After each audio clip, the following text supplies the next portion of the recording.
Mesdames et messieurs, bonsoir, bienvenue dans votre journal de 22 heures. Voici les titres de ce soir. Pour les actualités nationales, le ministre des Finances s'entretient avec son homologue saoudien à Jeddah.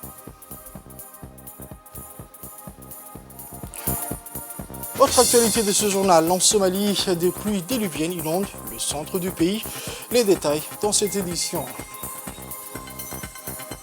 Le journal au complet, mesdames et messieurs, l'ambassadeur extraordinaire et plénipotentiaire de la République de Djibouti, République fédérale et démocratique d'Éthiopie et représentant permanent auprès de l'Union africaine et de la Commission économique pour l'Afrique, son Excellence M. Abdi Mahmoud Haïbé, a signé le 12 mai 2023 la Convention de l'Union africaine sur la cybersécurité et la protection des données caractère personnel lors d'une cérémonie qui s'est tenue au siège de la Commission de l'Union africaine à Addis Abeba.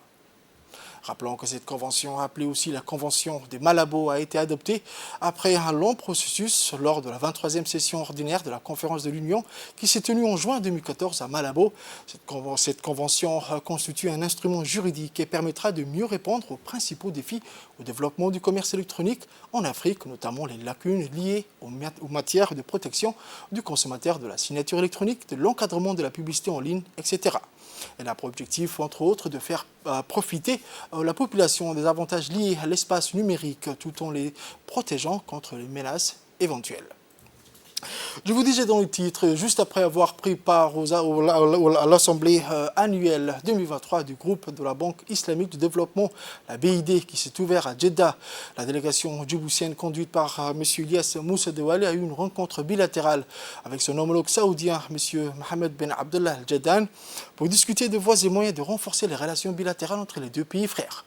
Le ministre Ilyas Moussa Dewale a insisté sur l'excellence des relations entre le serviteur des deux saintes mosquées, président du Conseil des ministres, le président de la République, son Excellence M. Ismaël Marguerite, et nos deux peuples, le roi Salman Ben Abdelaziz Al Saoud. Ensemble, ils ont abordé plusieurs points concernant le développement économique et social de Djibouti, la situation régionale, notamment le Soudan. Le ministre Ilyas Moussa Dewale a présenté à son collègue saoudien l'initiative de la Corne de l'Afrique pour les regrouper les pays de la région. Ensuite, en marge des assemblées annuelles de la BID, la délégation djiboutienne, conduite toujours par M. Ilyas Moussa Dewale, a eu une rencontre bilatérale avec le DG du Fonds international de développement de l'OPEP, le Dr Abdelhamid Khalifa, pour discuter de voies et moyens de renforcer les relations bilatérales entre l'OPEP et la République de Djibouti. Le ministre Ilyas Moussa Dewale a remercié sur l'excellence des relations avec l'OPEP, qui est un partenaire de longue date pour le développement des infrastructures à Djibouti. Ensemble, ils ont abordé les voies et moyens pour accompagner Djibouti dans son développement économique et social. Ont participé à ces entretiens le secrétaire général du ministère du Budget, M. Simon Mebratou, le directeur exécutif de la BCD, M. Hassan Moussa, le chef de cabinet, M. Semir Al-Ancher, le directeur général du Fonds de garantie, M. Awad Ahmed Awad, le directeur de la dette, M. Abdurrahman Abdi, mais également M. Ali Mohamed Gadili, directeur de la DFE, et le consul de Djibouti à Jeddah, M. Miad. Autre actualité nationale, dans la journée du 13 mai 2023, une forte délégation composée du préfet de la région d'Arta, le président du conseil régional également, mais aussi le local de la Cassale, conduite par le ministre des Infrastructures et de l'Équipement, se sont rendus au site de Lac Assal. La délégation a été accueillie par la population locale et les représentants de la société chinoise Djibouti Chemical Base en Akassal. L'objectif de la visite a porté sur l'inspection de la route, qui est une infrastructure vitale pour le développement du secteur, sur le niveau de dégradation d'un ouvrage hydraulique situé près du banquise, l'état de propriété de la banquise et sur le constat de l'état de production de la première usine Djibouti Chemical SAS. Pour relever le défi de l'infrastructure routière, le ministre a annoncé que l'équipe de l'ADR sera envoyée pour études.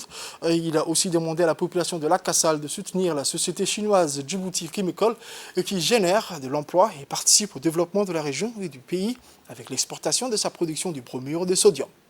Présent aux côtés du ministre des Infrastructures et de l'Équipement, Hassan Ahmed, le préfet de la région d'Arta, M. Mohamed Cheikho, a remercié le ministre pour sa visite et son engagement pour l'amélioration de la route qui relie le sud et le nord.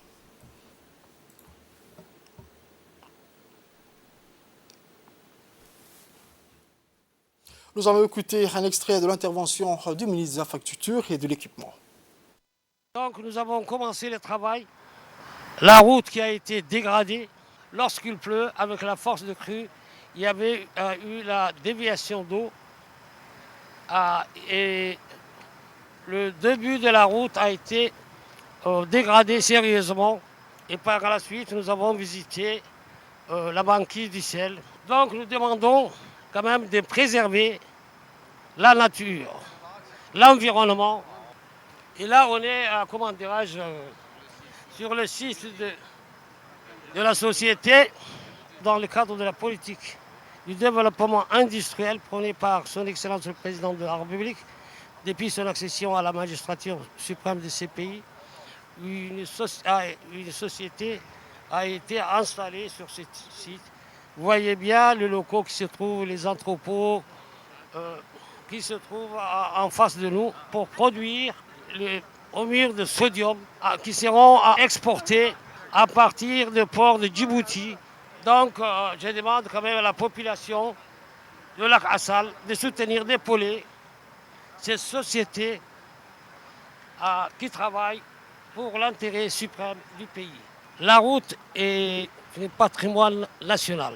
Pour avoir l'accès à l'eau, il faut une route, une infrastructure routière. Pour avoir accès à la santé, pour pouvoir creuser un puits ou un forage, il faut la route.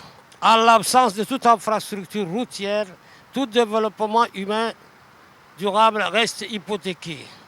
On va envoyer l'équipe de l'ADR et d'envisager des solutions appropriées, durables. Une cérémonie de remise des certificats de fin de formation au profit du personnel de la CEPEC a eu lieu aujourd'hui à l'Agence de développement social de Djibouti, connue dans son acronyme l'ADDS, présidée par la directrice du département de la microfinance à l'ADDS, Mme Kadra Omar Kamil. La cérémonie a vu la participation des représentants de la Banque centrale de Djibouti, des représentants de la Caisse populaire d'épargne et de crédit de Djibouti. Quelques dizaines de responsables du secteur de la microfinance ont pu bénéficier à cette formation dispensée par une firme internationale recruté par l'ADDS. L'objectif est de réorganiser le secteur de la microfinance tant sur le plan institutionnel, réglementaire et coopérationnel, a mis en exergue la directrice de la microfinance, Kadra Omar Kamil.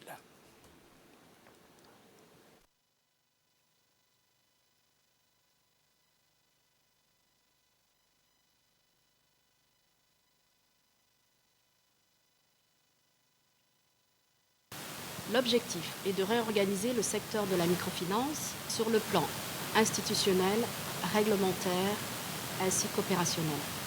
Pour cela, les experts ont dressé un diagnostic du secteur de la microfinance classique et islamique, ensuite proposé un plan d'action.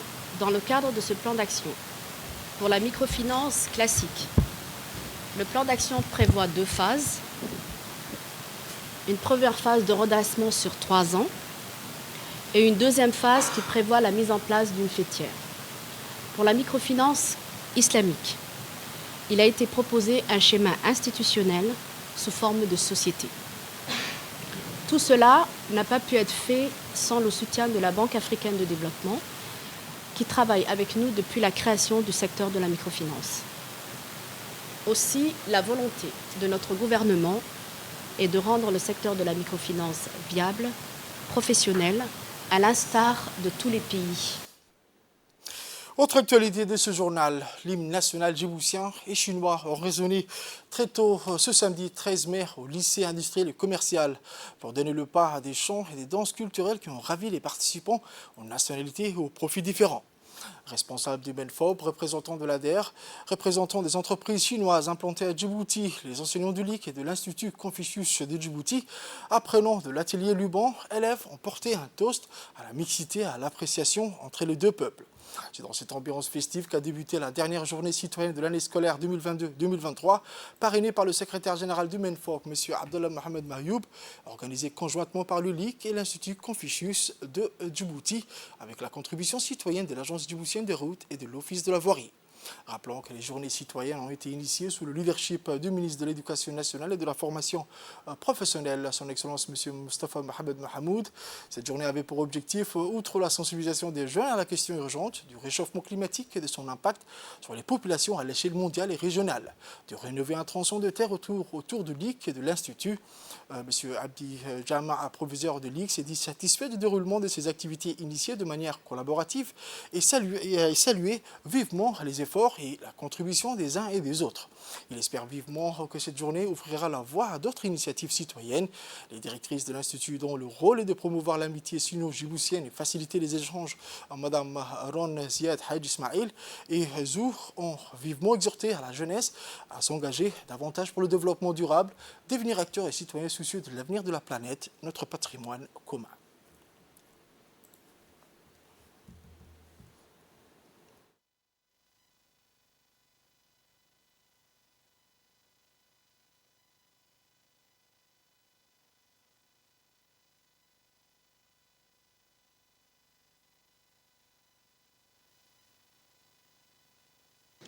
Nous souhaitons nous adresser à la jeunesse, à cette force vive présente dans la salle. Nous nous associons à M. Abdi Jama, proviseur du LIC, pour vous encourager à vous engager activement pour le développement, à devenir acteurs et artisans du changement dans votre communauté.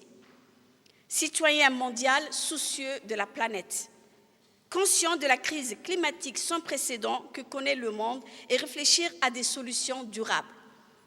Nous souhaitons vous voir davantage en première ligne dans des journées telles que celle-ci pour sensibiliser, informer, pour protéger la planète qui est notre maison commune. Nous remercions tous les participants pour cette journée que nous avons intitulée « Agir ensemble pour améliorer notre cadre de vie ». Merci infiniment à toutes et à tous. Le directeur du complexe Rahma à Obok, M. Hamdi Ragheb Saïd, a organisé avant-hier une cérémonie dédiée à la clôture des activités scolaires de l'année 2022-2023. Cette cérémonie a vu la participation notamment du préfet de la région, Abdelmalik Mohamed Banouita, et le vice-président du conseil régional, M.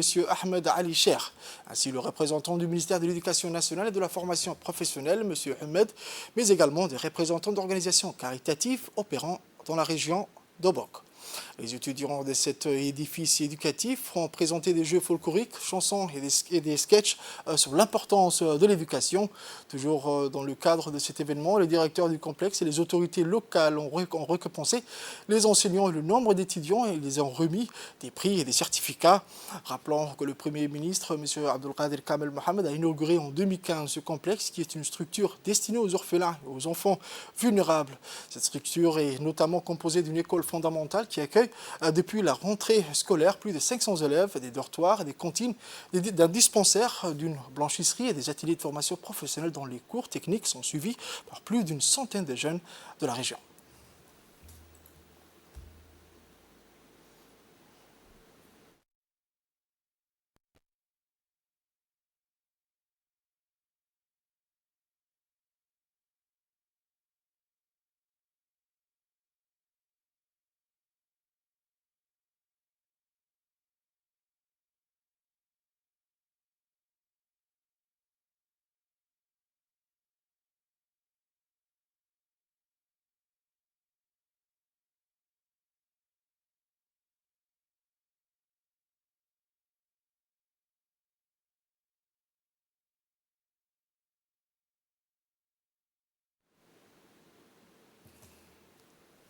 On écoute la réaction de l'inspecteur du MENFOP. Voici. Et ce n'est pas pour rien que l'école Ar-Rahma enregistre chaque année, je le dis bien chaque année, le meilleur résultat, le taux le plus élevé de réussite en 5e année.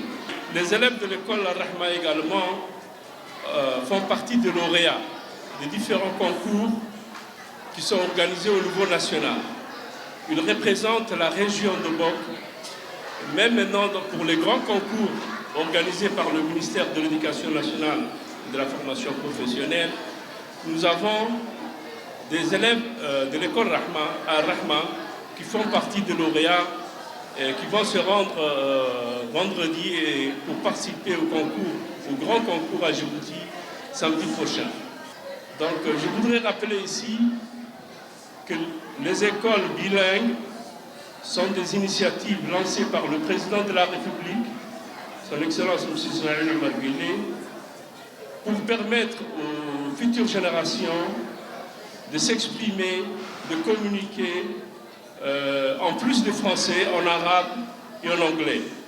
Ce sont les langues parlées dans les pays limitrophes, les pays voisins, et pour que les futures générations puissent pleinement contribuer au développement du pays, donc que ce soit sur le plan économique, politique et social. Comme disait tout à l'heure un jeune dans un poème en afar, la région d'Obok, attendez-vous que vous soyez des médecins.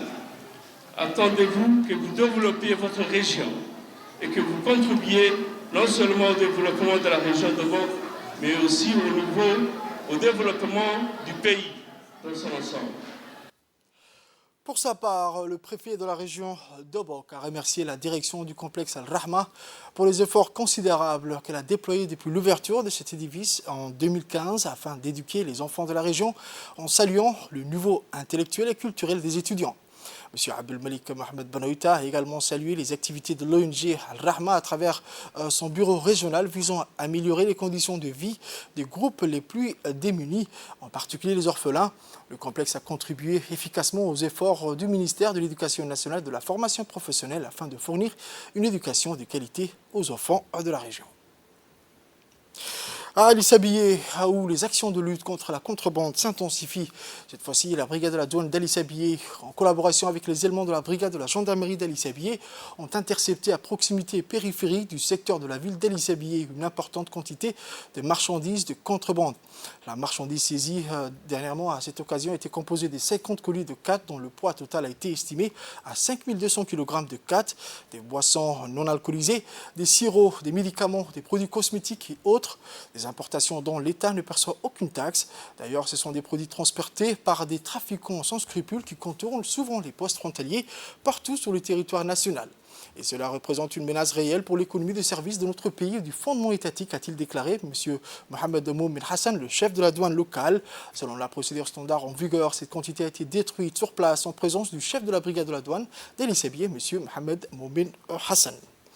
Toujours fait divers de ce journal, dans le cadre de lutte contre la contrebande et les produits illicites, c'est dans la circonscription de Yoboki, notamment à Galafi, que les éléments de la douane de Galafi, en collaboration avec l'armée frontalière et de la police nationale, ont intercepté une quantité importante de khat en provenance de l'Éthiopie. Ces derniers ont intercepté 15 colis de khat de 50 kg le sac, soit 750 kg. Après la saisie, la séance de la destruction de ces khat a eu lieu sur place et a pris feu. Rappelons que ces opérations s'est effectuées sous l'autorité du responsable de la brigade de la douane de Galafi, M. Ahmed Ali Hassan, chef de la brigade de Galafi. Le directeur général de la douane et des droits indirects, M. Goulet Ahmed, adresse ses vives félicitations à l'ensemble des éléments de la douane et militaires de Galafi pour leur collaboration à la réussite de cette opération contre la contrebande.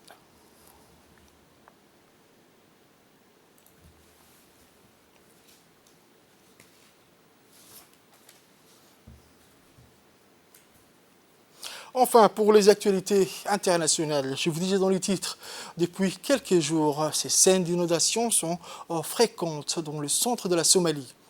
Dans la ville de Beledweyne, le débordement d'un cours d'eau suite aux intempéries a poussé des milliers de personnes à abandonner leur domicile. Selon l'ONU, les dégâts matériels considérables touchent aussi des marchés et des hôpitaux. Ces précipitations fréquentes pendant la saison de pluie qui court d'avril à juin apportent cependant un certain soulagement dans d'autres régions du pays qui souffrent d'une des plus graves sécheresses que la Somalie ait connue. La Corne de l'Afrique est l'une des régions les plus vulnérables au changement climatique avec des crises de plus en plus fréquentes et intenses. C'est tout pour ce soir, mesdames et messieurs. Merci à vous de l'avoir suivi et restez avec nous pour la suite du programme sur Télé Djibouti.